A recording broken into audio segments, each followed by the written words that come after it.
I just want to thank you for being around and for bringing the ideas together to get out of the problems that we have in the globe here, which has turned out to be a global village.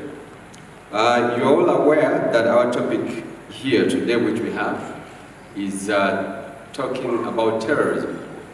But terrorism, when you talk about terrorism, you all know what it means because there are different definitions of the term terrorism.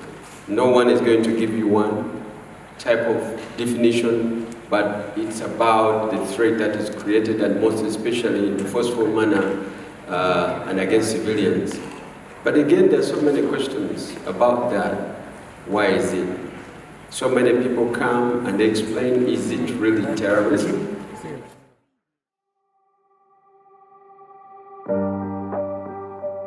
In May 2021, Felix Tshisekedi, the president of the Democratic Republic of Congo, declared martial law in North Kivu and Ituri, two provinces on the country's eastern border with Uganda and Rwanda, and placed them under military rule.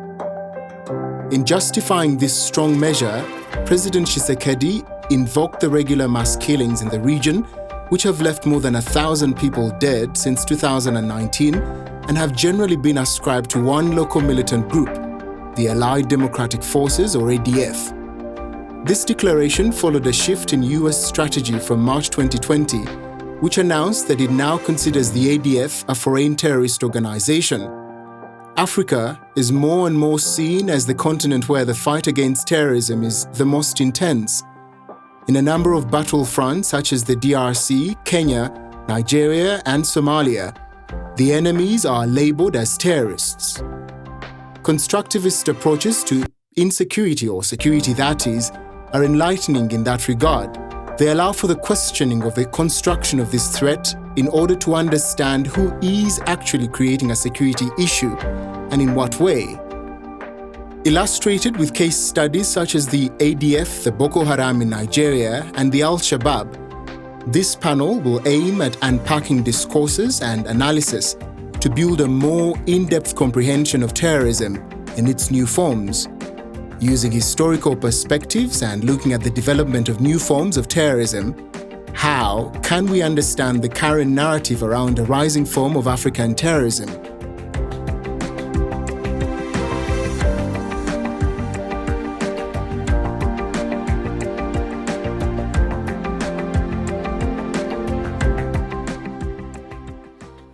In May 2021, you are aware that Felix Tshisekedi, the president of the DRC, declared martial law in North Kivu and Ituri, two provinces on the country's eastern border with Uganda and Rwanda, and placed them under military rule.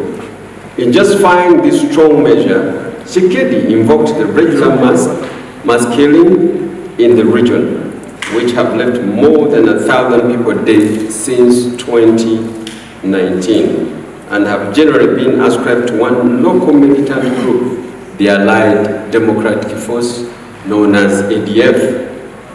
This declaration followed a shift in US strategy from March 2020, which announced that it now considers that ADF is a foreign terrorist organization.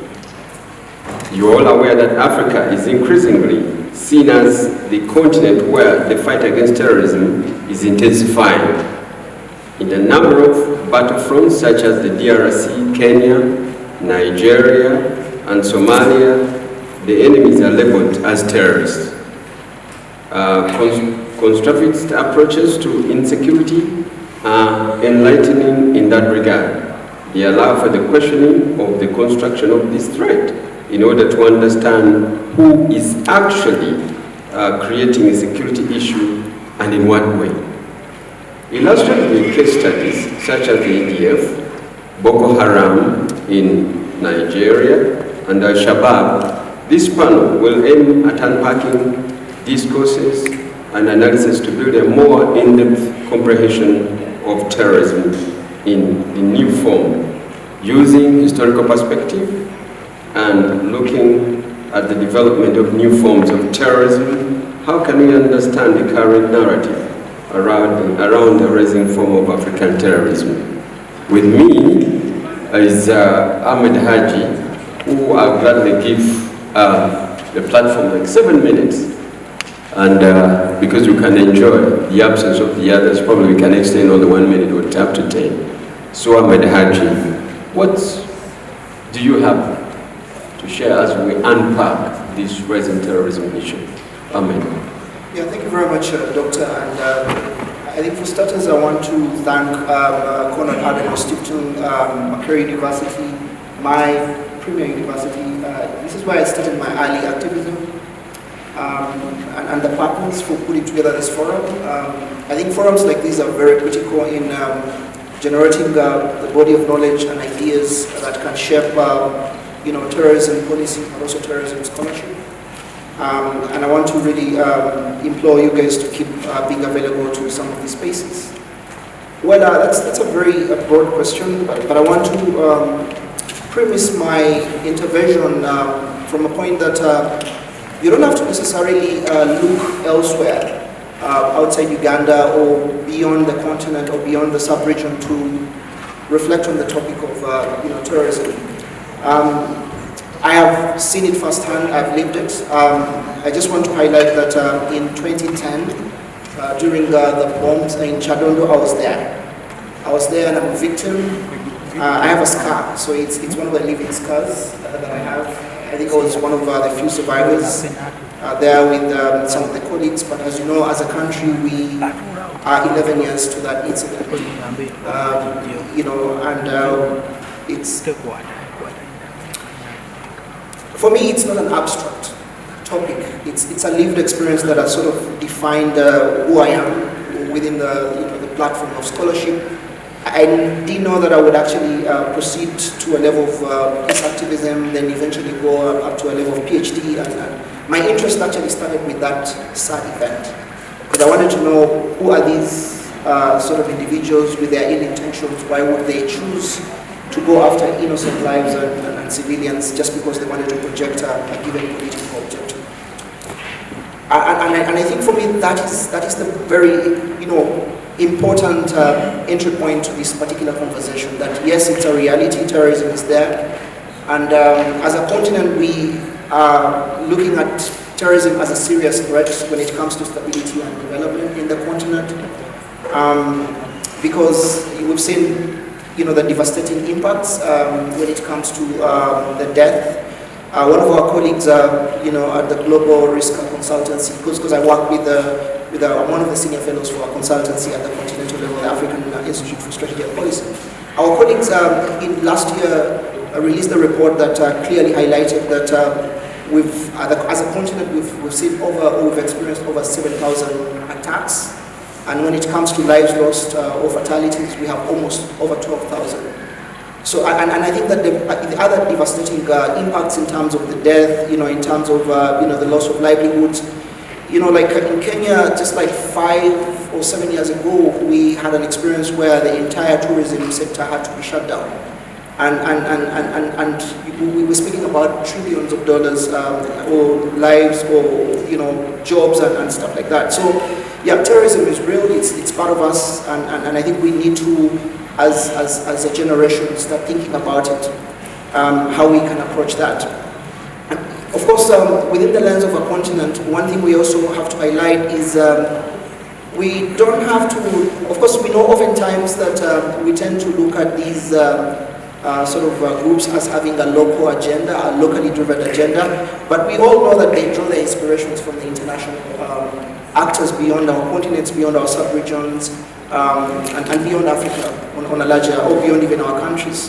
So many actually draw inspirations from ISIL or Daesh, more especially within the terrain of North Africa, Al-Shabaab here in the eastern horn of Africa.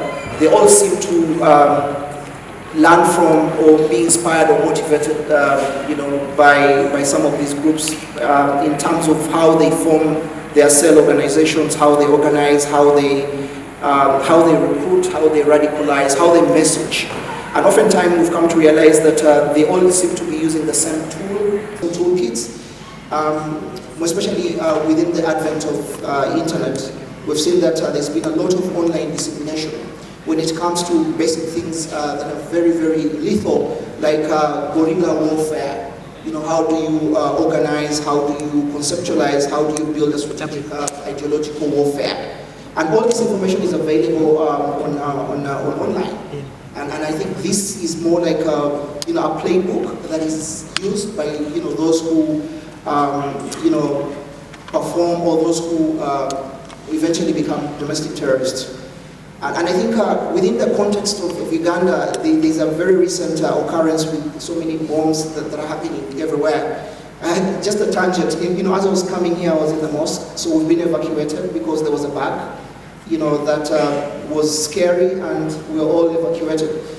And the intention, the underlying psycho-intention of any terrorist is to cause fear, scare, to project relevance, to project credibility. And I think for me, when I was working, I was telling a colleague, I think they've scored, but they've not scored so much because the lives have been saved.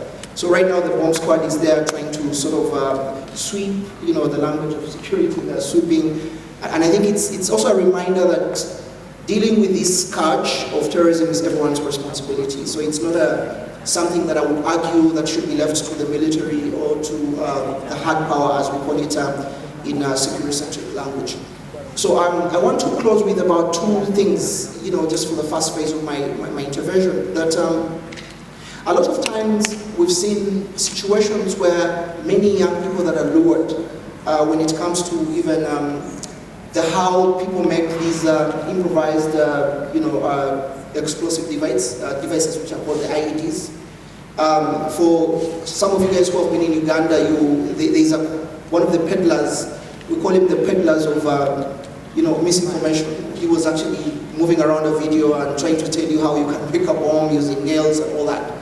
So a lot of the target recruitment and the messaging targets the young people. And I think as a continent, AU has tried to respond, of course, immediately after 9/11, after the September attacks in 2001, we're now 20 years, which I think is a very important conversation. 20 years after the event that sort of shifted the peace and security landscape, or the broad world operations, which is 9/11 occurred.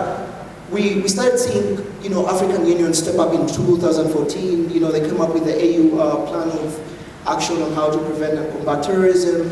Then they started up a structure that will help to study, analyze terror incidents before they happen, and going, trying to be ahead of the problem. You don't have to necessarily wait for a terror incident to happen. And trying to also help member states and countries to build capabilities, which is not something you really see very common within the African continent, because we are sort of reactive in mode. So when there's any threat, we actually go to sleep. But oftentimes we come to realize that it's the lives of the women, it's the lives of the young people, or the lives of our lives actually, and livelihoods are disrupted. So we've seen quite a number of, interventions that have come into play. We've seen the peace operations, efforts that are trying to degrade, terrorism. So on a larger end, as a country, of course, we've seen many member states, including Uganda and other African countries, coming up with anti-terror legislations. The idea of prevention, which is now very much important, the emphasis that it's not necessarily the domain of the military, the domain of the security. It's also about understanding the nuances, understanding the challenges, and some of these conditions that guarantee recruitment, guarantee terrorism to thrive and grow, and then eventually, the menace or the evil acts actually eventually happen. So the idea for me, I think I would argue, is it's not necessarily, yes, it's a reality. Terrorism is part of us. It's not something that we think is far away. But I think what we need to think about is how do we, have a comprehensive approach that gets everyone in. I mean, it's everyone's role to try and make sure that we prevent the next attack. Education has a role, because some of these young people who are lured in some of these vices have families, have homes, they go through schools. The role of the academia, for example, in informing some of these kind of insights that would, in one or the other, guarantee our safety. The women, and everyone has a role critically. So I think for me, what I would argue is it's not necessarily thinking that terrorism is a domain of the military. It's a domain of those who use excessive efforts. But it's about understanding that everyone has a role, and how do we collectively address some of these social, political conditions that, of course, including human rights, the respect of human rights. We have to talk about issues of governance, issues of what it means to have a deepened democracy, what it means to have, fair economic policies that would guarantee some of these young people who are lured into some of these acts because they don't have jobs, or they're not seeing any opportunities. They feel that the institutions don't care about them. So the idea of thinking that it's a security-centric domain is something that I would really argue against this afternoon. Thank you very much, Ahmed Haji. I think you're all aware that this is a problem not only touching women or men, but it's a global problem. And regionally, you know what is happening. In Congo, we've been talking about that. In Uganda, as Ahmed was explaining, recently there was an attack on the bus in Impigi, there was an attack on the bus in Nakaseke, and we also had an attack on a pork joint in Minikulambiro. I think you can see what it is. And from a historical point of view, he's talked about the attack that we had. We call it the famous 11th attack. And you see what that is. But I think we also have to note that our countries now have a very big population of the youth. And when you look at the dynamics of terrorism right now, it is changing. It used to be that there used to be a very high chain, but it's turning out to be a franchise. But should we say, why is it turning out to be an issue which is appealing to the youth? Why? And what is behind that? Why should it be so? As if that is not enough, there are so many other things that go around that when you see the women are forced into terrorism, could that be right or not? That they are only forced. But they also have a role they play in terrorism, or they don't. These are issues we're trying to look at. Others can come up with a version of vulnerability, because these groups are here, they turn out to be like the messiahs, that they are providers. And this is likely sometimes, like researchers discover, that the youth may have no employment, social provisions, and they look at certain groups that design themselves to be the providers, and they come aboard and take them on. So I just want probably to come back to you, Ahmed Haji. When you look at terrorism itself, maybe one thing we can start with, because terrorism is not begin today. It is for so long, and it has been migrating and being actually attached to different groups. Could you say that now the youth are more vulnerable for what we call being used for terrorism than any other group of the population in this region of Africa and probably anywhere in the world? I think our analysis has clearly stated that it's yes or no. It's yes and no. Because the idea of looking at the youth not as contributors towards a peaceful society is, in one or the other, not a good thing. But on the other hand, the conditions that exacerbate, the conditions that facilitate youth recruitment, or the appeals to some of these negative messages, fall into the vulnerable minds simply because there's lack of opportunity. I was here in Makerere 15 years ago, but I'll tell you that there are folks or colleagues that I know that don't have jobs. And I think for me, that's the critical thing we need to think about, the idea of, and that's a reflection within the continent, because many times, and it's really been very worse, it's been much worsened with COVID, where you see that, the shrinking space of opportunity is actually shrinking more. So lack of opportunities is situations where, in our polities or in most of our governments, there's a lot of corruption, there's lack of opportunity, there's national fragmentations, these sort of structural conditions that, provide a conducive environment for those who have ill intentions to recruit or to drive their narratives. A lot of these, sway young people because they are more energetic, they are daring, they are risk-taking. And I'm not arguing that the young people are a negative force towards society, because I have seen firsthand many young people who are positive contributors who are actually pushing back, to some of these conditions. We see so many entrepreneurs, problem solvers, who are young people. We've seen young people taking up leadership and speaking, up against some of these vices. So I would really argue that the idea of reacting with the terror problem is what we are facing within the Eastern Horn of Africa. When I say Eastern Horn of Africa, but I'm also looking at, by extension, the larger continent.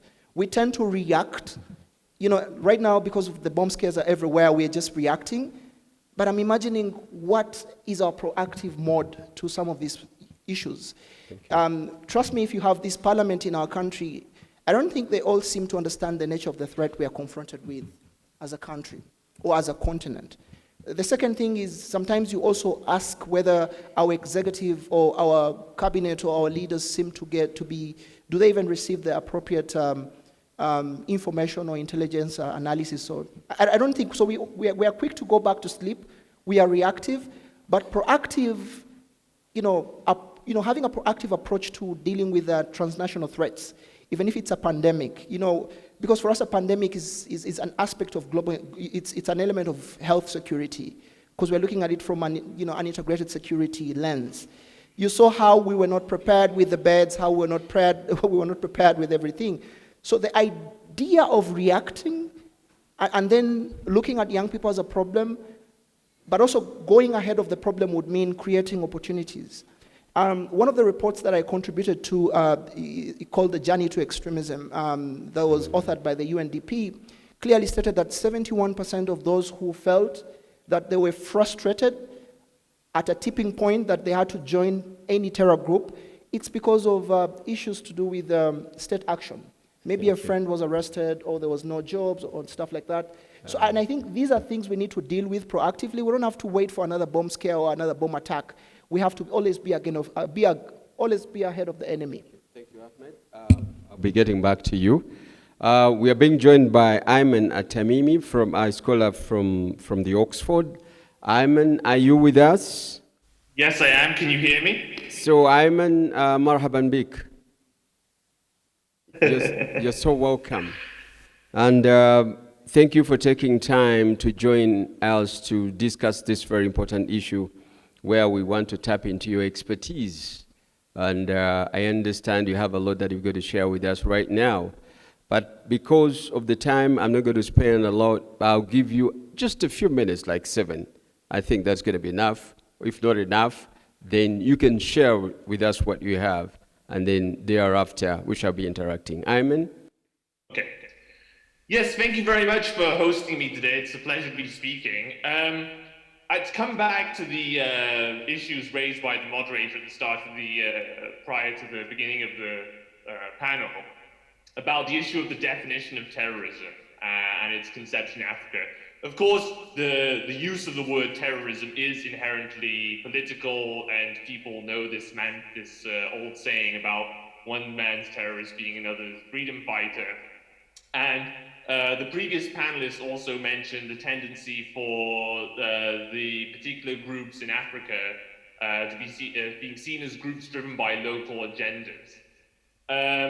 And I also understand concerns about the use of the terrorism designation.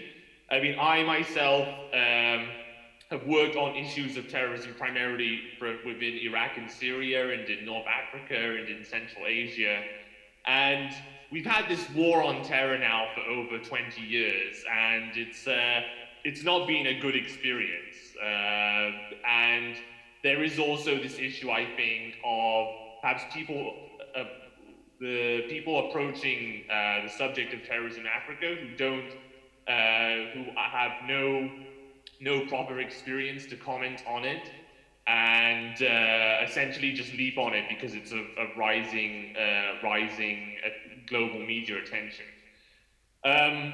That said, though, I do see with all these particular groups in Africa, this Shabab and what was the Allied Democratic Forces, but is now called Islamic State Central Africa Province, and the Islamic State's West Africa Province, and the Boko Haram, and so on. They all have some common tendencies, which is one, their revolutionary and intensely ideological component. These are non-state actors acting in opposition to the existing state orders in Africa. Their engagement in violence against civilians, their transnational operations and ambitions as well. This is a third, I think, common element to them. It could perhaps be better to talk about this problem as a jihadist problem when talking specifically about these groups rather than a terrorism problem, because then it captures the group's aims and ideology rather than just the tactics they use. The other side to that is that if you could then risk stigmatizing the term jihad, as many Muslims might understand it, in terms of peaceful self-betterment and not in terms of engaging in war, in terrorist actions and warfare against the state and civilians. But on the other hand, going back to the issue of the terrorism designation, it also exists for practical reasons, such as attempting to, say, block or deny these groups access to international financing. But circling back then to the point of the group's ideological components and their violence against civilians and transnational operations and ambitions, I think if you did look at the Allied Democratic Forces as a case study, you see now that more than 180 attacks have been claimed under the mantra of Islamic State Central Africa Province in the eastern regions of the Democratic Republic of Congo, going back to April of 2019. And then now actually you see that the operations of Islam in that region, they're regularly reported on by the Islamic State's central media, which is based outside of Africa and is primarily transmitting this material in Arabic, and frames it in typical ideological terms that you've seen from the Islamic State's discourse over the years, talking about the soldiers of the caliphate and fighting the Crusader army, for example, in Congo and Mozambique.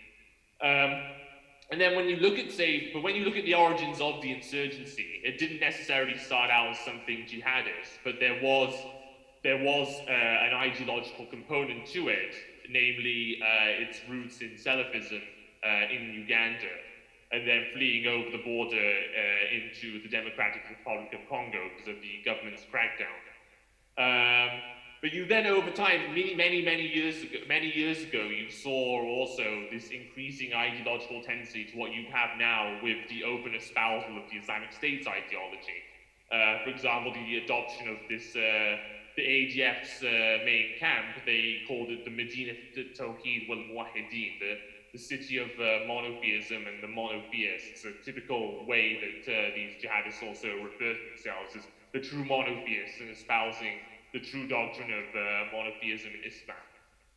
And you also saw the use of increasingly brutal tactics by the Allied Democratic Forces, well even before the Islamic State's allegiance pledge to the Islamic State. I mean, for example, you had Jamil Makulu, who was talking about don't hesitate to behead the polytheists, talking about the enemies of the Allied Democratic Forces. He was saying this in 2014. Then you had the issue of transnational links, for example, transnational financing, but also I think sometime even before you had the Islamic State announcing itself as having this Central African province and conducting operations in its name in the Congo region, you had communication between the Islamic State Central Media Department and the Allied Democratic Forces that would become Islamic State Central Africa Province. And for example, the Congolese forces, they found Islamic State publications with ADF fighters. You also see the issue of, say, cross-border links and the same ideological framing in Mozambique, for example, and you have the same issue of Salafi or Wahhabi roots going back many years. There's a great rhetorical value for the Islamic State in having cultivated these links to talk about its global expansion, even as it lost territory in Iraq and Syria, and it doesn't have this territorial caliphate anymore. Similarly, there's a very important ideological aspect to, say, the Islamic State in West Africa, having the original Jamaat Ahl-Sunnah al-Dawla wal-Jihad led by Abu Bakr Shekau declaring allegiance to the Islamic State in 2015. You then had this subsequent ideological split within it, where Shekau was seen as too extreme for Islamic State, and you had the West Africa province eventually waging an all-out war on Shekau's group, more recently earlier this year in the Sambisa forest, and dismantling that group for its perceived extremism. It doesn't really make much sense to talk about this unless there's a strong ideological component to what's going on.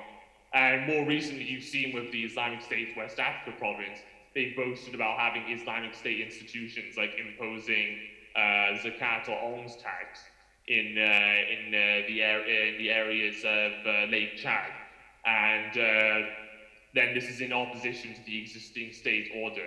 I would just conclude by saying that while I understand the reluctance about getting too much into the global war on terror rhetoric, I think what we need now to deal with the issue of the rising terrorism issue in Africa is you need the local scholars or local specialists who know the local languages, have more of the background about political events in these various countries, and need to come together with more external jihadism watchers such as myself, who I know Arabic and I follow the Islamic State's output in Arabic on what these groups do in, say, Congo and Mozambique and so forth. We need to come together and perhaps fill the gaps that each of us can't fill, and produce more comprehensive and co-authored reports. So I'll actually just close with that brief contribution and look more forward to discussing these issues more in the subsequent discussion. Thank you.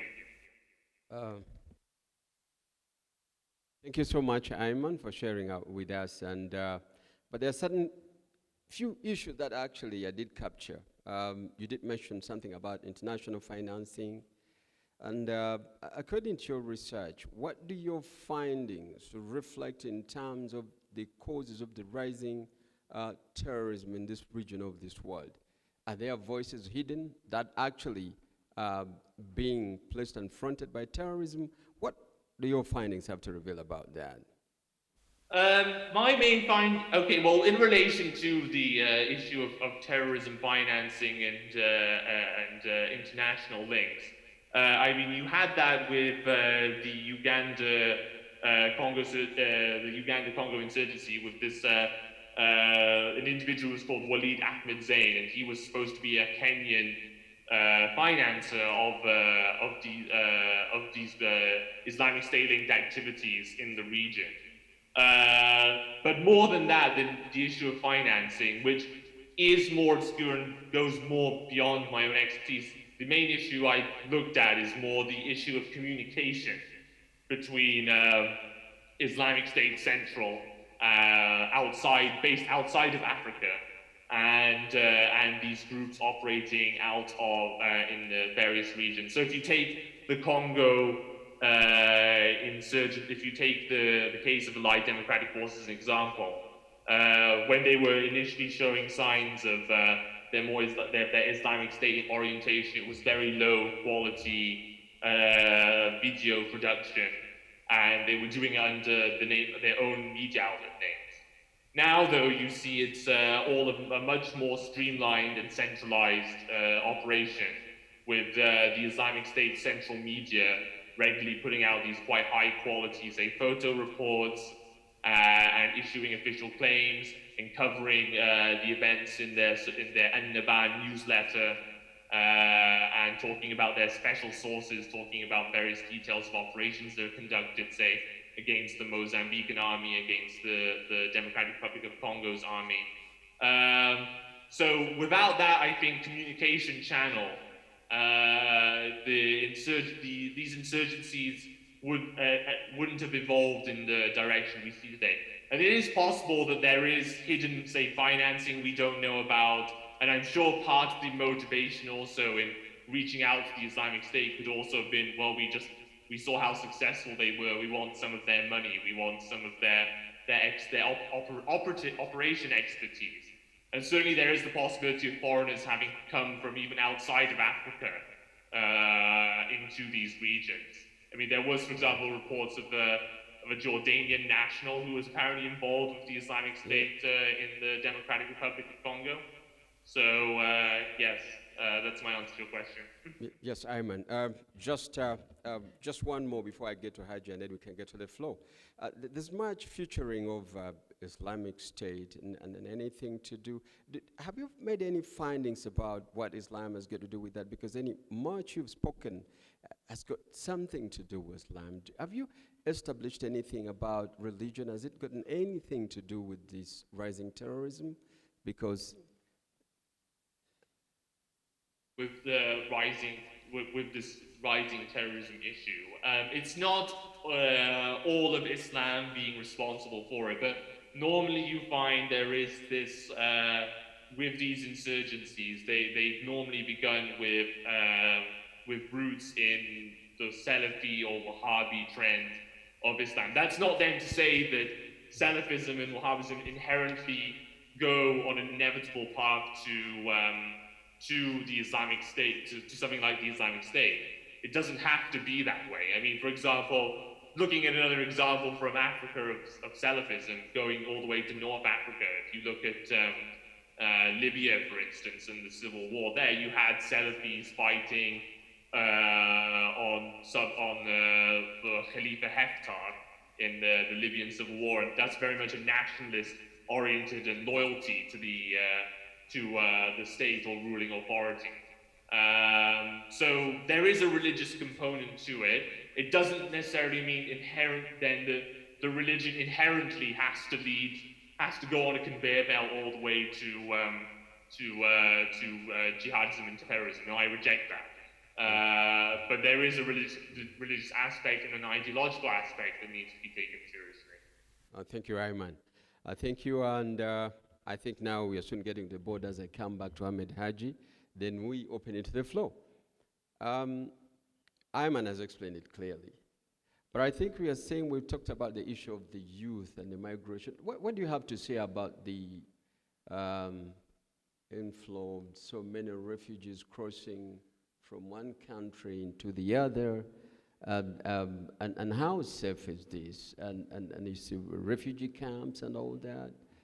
Do you think this could be having an influence as well, and it impacts on the population in the region as well? Yes, I think at the Institute we actually notice one of the strategic linkages between if you have failing democratic institutions, if you have a situation where the nationals in a particular country don't feel the economic empowerment. I mean, they're less, we claim to have investors within, across the continent. There's a lot of, foreign and direct investments, but there are lack of opportunities. Oftentimes, there's corruption, there's, all these challenges of state fragility. These are the very issues that drive people towards looking at violence as a solution to be able to negotiate for opportunity or for relevance or credibility. A lot of times you will see so many non-state actors emerging, either rebel groups, simply because they feel that they're not part of, they're not included. So when you fail when it comes to inclusive development, oftentimes those who really feel that they cannot negotiate their way into politics or negotiate their way into enjoying the national cake would opt for violence as a way of projecting their relevance or negotiating for future opportunities. So that brings about civil wars, and because of that we've seen over 5 million displacements across only the eastern horn of Africa. That means from Ethiopia, you're already seeing displacements, when it comes to civil wars, and we've seen so many displacements of so many Somalis that are spread across the region, and even in North America, also in Europe as well. A lot of times it's because they are searching for safety, because situations where there is intentional form of violence that targets civilians and eventually grabs away their lives, their their livelihoods are affected. So that means people have to move. So there's that direct linkage between migratory flows, both within the continent or within the region of Eastern Horn of Africa, but also across, via the Mediterranean, and there's that link with also organized crime, because more especially that transatlantic, that trans route, stretching from Mali, Niger to Libya, connecting to the Mediterranean. You see so many traffickers there who are there you have to pay $1,000 for you to get onto the Mediterranean, taking that desperate journey. But a lot of time is people are fleeing for their lives because of certain conditions that have not been responded to. I mean, there's lack of opportunity, there's corruption. There's this sense that my future is elsewhere. There's this sense that we're being targeted in this particular country. So I think for me that linkage is there. And I think I want to also touch on the issue of the mere fact that we don't seem to connect, these, we should not just look at reacting to a situation where a young person has been radicalized, but we should look at how do we intervene the life cycle of this young person, of this terrorist. That requires a lot of investment in women empowerment, in family development, deepening democracies. Are we including others in the national conversation, or it's just about a one silo country with a one political party? Whose development are we talking about? Where are the young people, the women? Are they actively involved in constructively building society? So for me, like I said, I would really argue that, yes, the military response, right now, the security response, yes, we need the intelligence gathering, we need to analyze and study and understand terrorism, why did they do what they are doing, what is the next attack, where is the next attack going to be, who is the possibility, who will actually strike the next attack. But then that seems to be more reactive from the counterterrorism perspective. But then increasingly within the space of transnational peace and security, we all seem to be talking about the concept of prevention. Education has a role in disarming these minds that seem to look at violence as a solution. Education has a role in creating opportunities. Political involvement, dialogue, inclusive development. These are the very things that we need to invest in as integrated security, just only focusing solely on just reacting or responding. Thank you, Ahmed Haji. Ayman, are you still with us? Ayman? Yeah, I'm still here. Right. I think we're moving now to a different direction right now, because we talked about terrorism, the problems and the challenges. And it's turning out now to be like a franchise. So what is it that we should do? Can a state alone stand to fight against terrorism, or we require what we call creating synergies and interstate working to develop a security to contain a problem which is bothering this world? What is your take on this, Ayman, right over there? And then I can get to the floor. With interstate cooperation, we do see that already when you have, for example, African Union forces being deployed in Somalia to help the federal government there fight al-Shabaab. You have talks of African alliance and so on. But yeah, it doesn't seem as though a military response alone deals with this problem. It is also, you do also, I think the states also have a responsibility to provide an alternative narrative, as it were, as to why they should prefer the state order to what these groups offer, or what these groups prefer to offer, which is a supposed utopia of an Islamic State, and living under that as an alternative to the supposed humiliation that Muslims experience under the present order. So in that regard, then, there is space for states to address, say, issues about going back to youth unemployment or lack of opportunities, displacement, and so on and so forth. But right now, I'm not optimistic about states being able to meet those challenges and really counter the appeal that these groups have. And certainly a military response alone isn't going to solve this issue. Oh, thank you, Ayman. Now, I think we have to turn to the flow. We've looked at this issue, discussed in depth, and we still have an issue. So many things around terrorism, but I think we've not touched at what we call the gender issue itself, because we say sometimes it is said that women are just forced into terrorism. But is it that they are playing a role as well and have it big to play? So here we go now, and I open the discussion to the flow. Right. We move from right there, we'll get a flight to a lady here because we want to be gender sensitive, and then we'll be coming to the other three. We take three at a go, and then we'll get getting back to you. Right. Yes. Hello. Thank you for the opportunity. My name is Kea Nicholas. So my question would be in regards to the role that patronage politics plays in this, because we have a history of colonial governments that left breadcrumbs and an appetite for receiving goods or services from Western countries that then left a gap as to how we can leverage our own services. Now, as our politics has developed, certain people have been occupying certain roles, and as they age and leave, they leave their children. So I think that is a question to the inclusive development, which the gentleman over there was talking about. Because for over some years, if you have that inclusive debt, then it makes sense that, of course, you will have domestic violence and international violence, especially because the state is the one that has a monopoly for the violence. Thank you.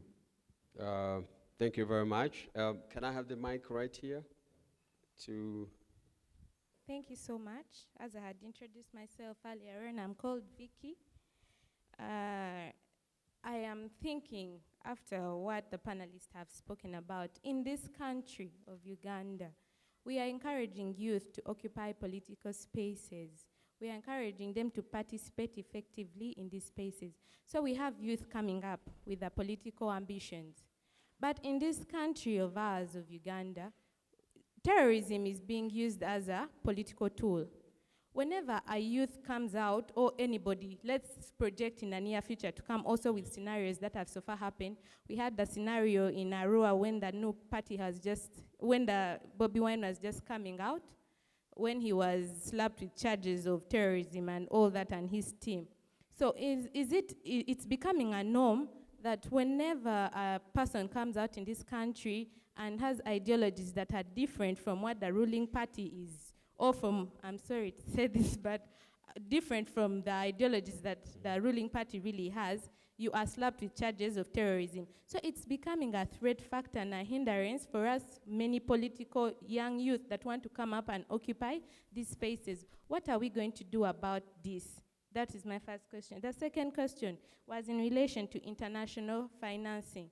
Now, in relation, we have groups that come up, but I have this biasness that whenever yes, we can't deny the fact that there is terrorism, people are bombing and all that, but what are the intentions that are behind this? Because the superpowers always use us as African states, or whenever they find that we have conflicts with our brothers and sisters, or we are having dividing ideologies, they come up and sponsor us just to be able to distort the development that is coming up. I'm taking an example of the struggles that are in Ethiopia. Ethiopia's government, from the little that I know, tried to solicit and generate local resources to start up their own dam. They are developing and moving towards a state of development. That yes, there has been struggles and rebellions coming from Tigray and all that. But now, after the dam arising, the Tigray movement again is arising, and it is rumored that they have influence. These rebels are being funded by probably the Egyptian government, I am not so sure, or one superpower. So does it mean that we African are going to have to leverage our developmental purposes in order to fulfill the desires of international powers and supremacies? So what are we doing about it? Thank you so much. Thank you very much. It's like it's moving as you get someone. Is it a reaction to unfairness or the voiceless? I don't know. So, thank you so much. Mr. Robert is and will always be my name. My contribution is, in the first place, I want to thank the panelists for the good work they are doing. My submission is, it is true most cases in situations of crisis is why you have seen superpowers enjoy as they sponsor, one, in arms, two, financially, to cause instability such that they can always get this, always running to them. But as the governments here in Africa, what have we done to look at our populations? Because they are the very people that are going to be sponsored. One, have we looked at the instance of having personal security? That I, as an individual and as a citizen of the country, one, I will take my personal security prime, and thereafter I look at my national security as the second key. Because if we ignore this, then many of our people shall be left with no choice but to go in for this, because they are being subjected to such actions because of the absolute poverty. Some are not comfortable with the situations in which they are living. When you look at the unemployment, they say, after all, what do I even have to live for? As the security agencies and the government that is taking control, how do they view such aspects? I mean, what do they think is the cause of all this? That was my humble submission, and I beg it is taken into consideration. Thank you so much. Opportunities right here, and then we'll get back to the panelists. Has there been a study conducted about the psychology of terrorism? Because to me, it seems to be a contributing factor. Psychology that contributes towards the indoctrination. Because when you tend to follow the way how terrorism has been happening, there is this notion that religion contributes part of it, but which is partly wrong, but to a certain extent, it is believed to be. So, has there been a satisfactory study towards that, to examine the psychology of terrorism, how it contributes towards indoctrination, and how the two have been used to make terrorism to be consistent? Thank you. Thank you very much. Thank you very much. And I don't know if Ahmed, you want me to start with you or I go to Ayman? You do it because of time. Yeah, I'll just try to, I'll try to sort of lump. Okay. To start with your question, I think there are so many studies actually around that area, so I don't want to bore you with academic terminologies, but there's a theory which I think we're all familiar with, the social learning theory, that, this is a field that attracts so many disciplines, so the sociologists have a role, the political psychologists have a role, and oftentimes we've also come to realize that an individual goes through sort of a process before they are radicalized. So there are so many strategies that, so many studies that you need to look at.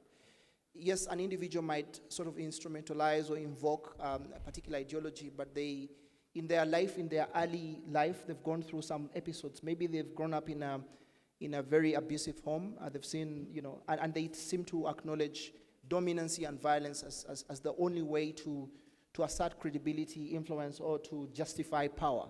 So there's a lot of literature around that area, but I just want to emphasize I think two issues. One is the element of at the institute we've also come to look.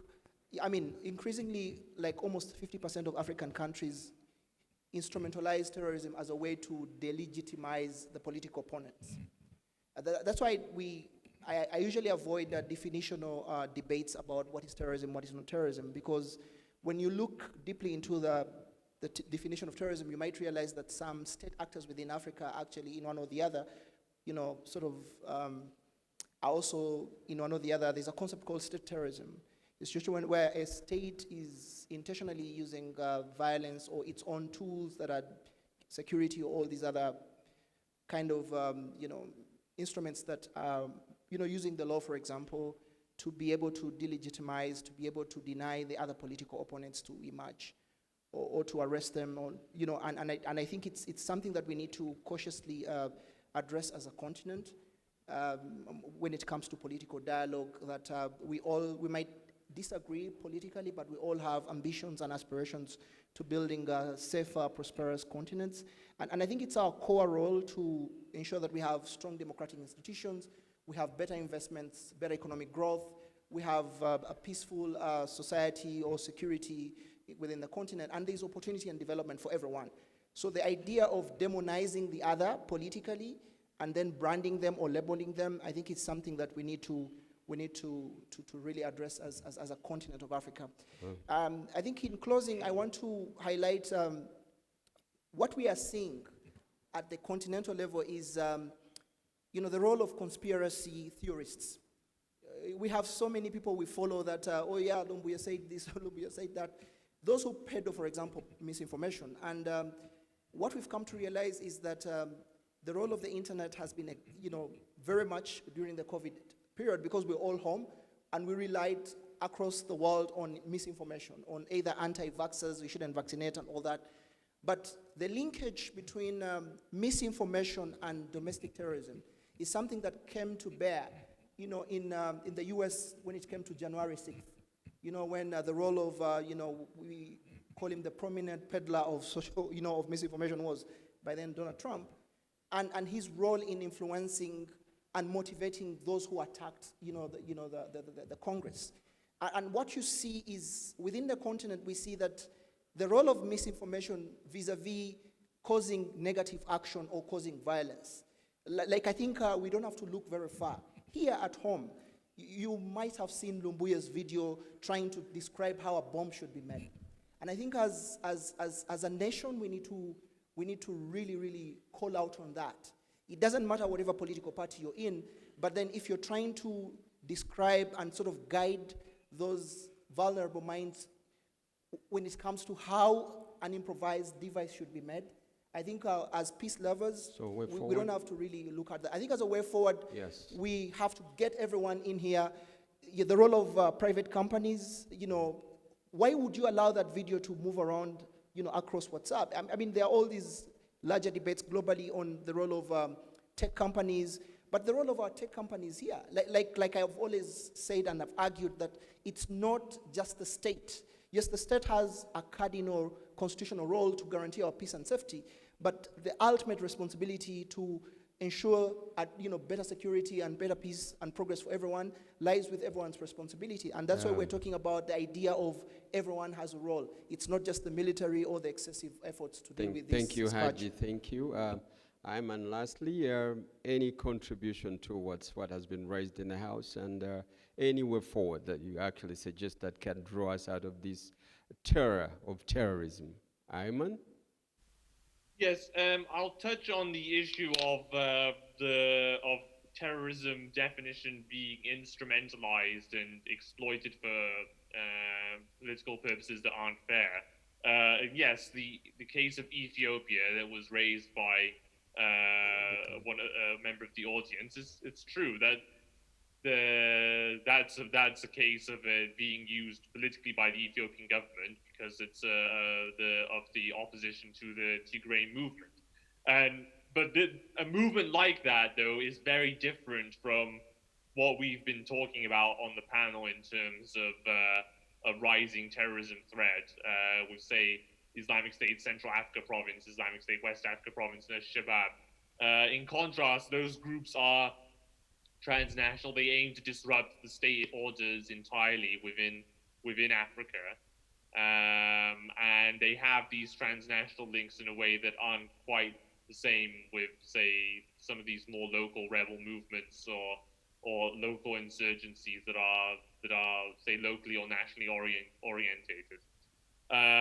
But in conclusion, though, I would actually really just reiterate what I'd said earlier about, I think that with studying or with understanding the problems that these newer terrorist groups were, although Al-Shabaab is much older than, say, these Islamic State affiliates, but with understanding this rising problem, it is, I say, important, I think, for those of us who are more externally based to try to come together and work with those who with local experts and local scholars to produce a more comprehensive understanding of these insurgencies. I mean, for example, It's true. I can read about what the Islamic State central media says about, say, the Islamic State's insurgency in the Congo, which used to be the ADF. But developing more individual profiles of the individuals who make up that movement, that's more difficult to do if you're only just looking at the Islamic State's central media output. That requires input from people who are more familiar with the local environment and, say, have had opportunity to interview defectors and those who'd been taken prisoner and so on. And then that would enable, say, to understand, perhaps, for example, which had been touched upon earlier, the role of women in these organizations, when, in contrast, there's been a lot of research on the women who were in Islamic State in Iraq and Syria and the roles they played. But I think there's more of a knowledge gap when it comes to Africa. Thank you. Oh, thank you, Ayman. I think I'm afraid, unless otherwise, we've been given a special slot for extension in the minutes because we have another session. My name is Businge Rogers. My question goes to Mr. Ahmed. We'd like to share from you about the insights for the future of Uganda as regards to terrorism. Thank you. Because we are seeing that many minerals are being discovered in Uganda. As youth, we need insight about the future of Uganda as regards to terrorism. Thank you. Your neighbor right there will brief. Yeah, thank you so much. So my question is in line with personal experience that I had, especially by confronting a police patrol car that was breaching the traffic law. And they told me, you are lucky that they arrested me, and they told me, you're lucky that we got you during daytime, but if we have found you at night, we'll have killed you and put a toy gun in your bag and say you were robbing, or put drugs in your bag and say we found you dealing drugs and you were planning to escape. That's how we got to shoot you. So now my question is, I want to see the connection or the relationship between security operation budget in line with terrorism. Is there any connection? And then my second question is in line with especially the manufacturers of some of these guns and explosives. Is there a way that they are also involved in creating some of these insecurities to create market for their weapons and those explosive tools? And then my last question is in line with, now so many attacks have been happening, but I've never heard of any reports of from the forensic experts concerning those explosive devices, which companies or where exactly were these things gotten from? Yeah, thank you so much. Thank you very much. Right over in the other corner and finally here. But be precise, gentlemen. Thank you. You're welcome. I commend the submissions from Mr. Haji, for they have been full of insight. Because through your submissions, we are all agreeing that the local grievances that are not solved are the ones that probably the foreign powers are taking advantage of to lure the youths who are vulnerable. Then the question goes like this. I'll address it to Mr. Haji and probably Tamimi. It so happens various times that the concept of terrorism is being attributed to Islamic religion. I'm not having the bad side with the Islamic, but how comes that oftentimes Islamic religion is aligned with the terrorism in most cases? I would like to know. Thank you. And finally, right here. Thank you very much. Actually, mine is a simple question. I'd like to understand more about the other issue of to what extent are women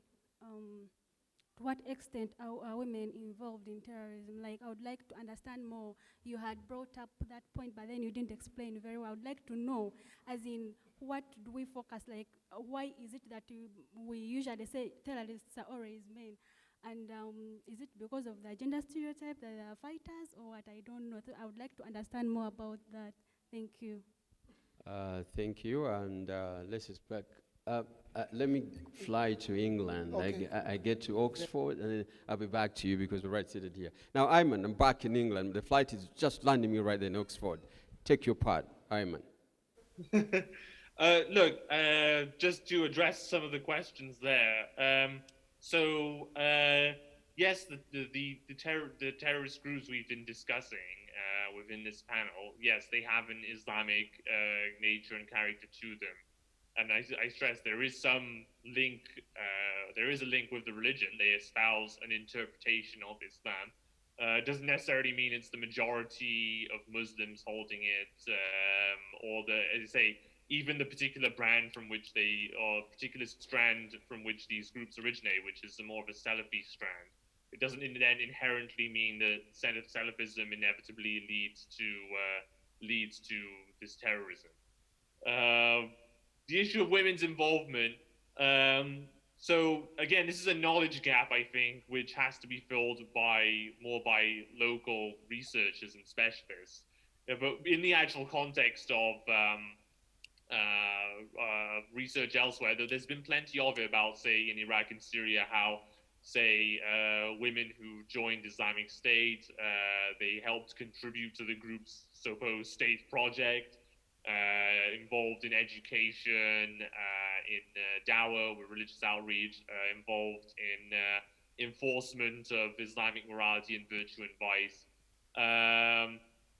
But in terms of actual involvement in combat and carrying out terrorist actions, the evidence for that is more scanty. And in fact, the Islamic State, for example, in Iraq and Syria, placed more emphasis on the role of the woman as raising children and bearing offspring, and rather than actual participation in fighting, although it could be allowed under certain circumstances. So I can bring my contributions from outside, but there needs to be more field work or on the ground research in Africa to talk more in depth about the role of women in, say, the Islamic State Central Africa province or West Africa province. Thank you, Ayman, and thank you for sharing with us, and thank you for being here all the time. I now have to come back to Ahmed Haji. In very precise words, you can. Well, it's a very. I think one thing I can say is that the subject we are discussing is a very complex, very it's evolving, very complex, very challenging. So we can't seem to cover everything within a span of 1 hour. But I want to highlight that I think there's no knowledge gap. There was a study that was done by UNDP that's about 3 years ago on the role of women, specifically with Al-Shabaab recruitment and execution. And that particular study, it was UNDP and Sisters Without Borders, and it highlighted the role of women as, they play a very instrumental role as caregivers, intelligence gathering, and their silent finances. And many times, actually, the link in Mombasa, there were people who kept on telling women to father as many boys as they can so that they would get into combat. So there is this simplistic frame of tending to look at women as sort of the innocent. They're the victims, but then that research clearly articulated women as partly playing a role as perpetrators within that particular space. Well, the linkage between Islam and terrorism, I think that's the legacy we have 20 years after 9/11. The idea of thinking that Islam is synonymous to violence. There was, in the build-up to these bomb scares that we're having in Uganda, everyone was saying that who is the next Muslim who's going to be arrested? I think it's something that is being instrumentalized by the media, by the think tanks, and I think we need to have we've got to have a role to deconstruct that particular notion. Because those who choose to invoke violence and instrumentalize faith are, sort of cherry pick, decontextualized verses. For example, one of the prominent verses that they invoke, I think it's chapter 4, kill them when you find them. That was the situation then. The context is totally different. During the days of the Prophet Muhammad, the idea was those who attack you then, and then eventually you've got to those who attack you, those who are unfair to you. But then you see that these very verses are, invoked 1400 years later, because we live in a country where we have freedoms, we enjoy everything. So the idea is Islam is peace. Salam, Islam is peace.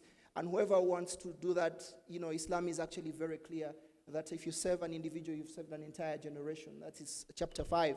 If you kill one person, it's more like you've wiped out the entire humanity. So it's a human-centric, peace-centric. Salam, peace, as a root word is peace. Salam, salam, salama, and all that. So I think it's a very broad discussion. But I want to close with giving some bit of a future. What we see at the continent is this increasing politicization of terrorism. Either you're using terrorism to delegitimize the political opponents, or you're using them to, because you don't feel confident to go in for a fair competitive space. So you choose to label, you choose to look at the other as an adversary. And I think that's has a huge danger in as far as building inclusive political development or broad development within the continent. I think we need to be very careful, especially when we are selectively applying some of these anti-terror laws. The second thing that I also want to highlight as a close is the idea of neglecting the fact that terrorism is part of us.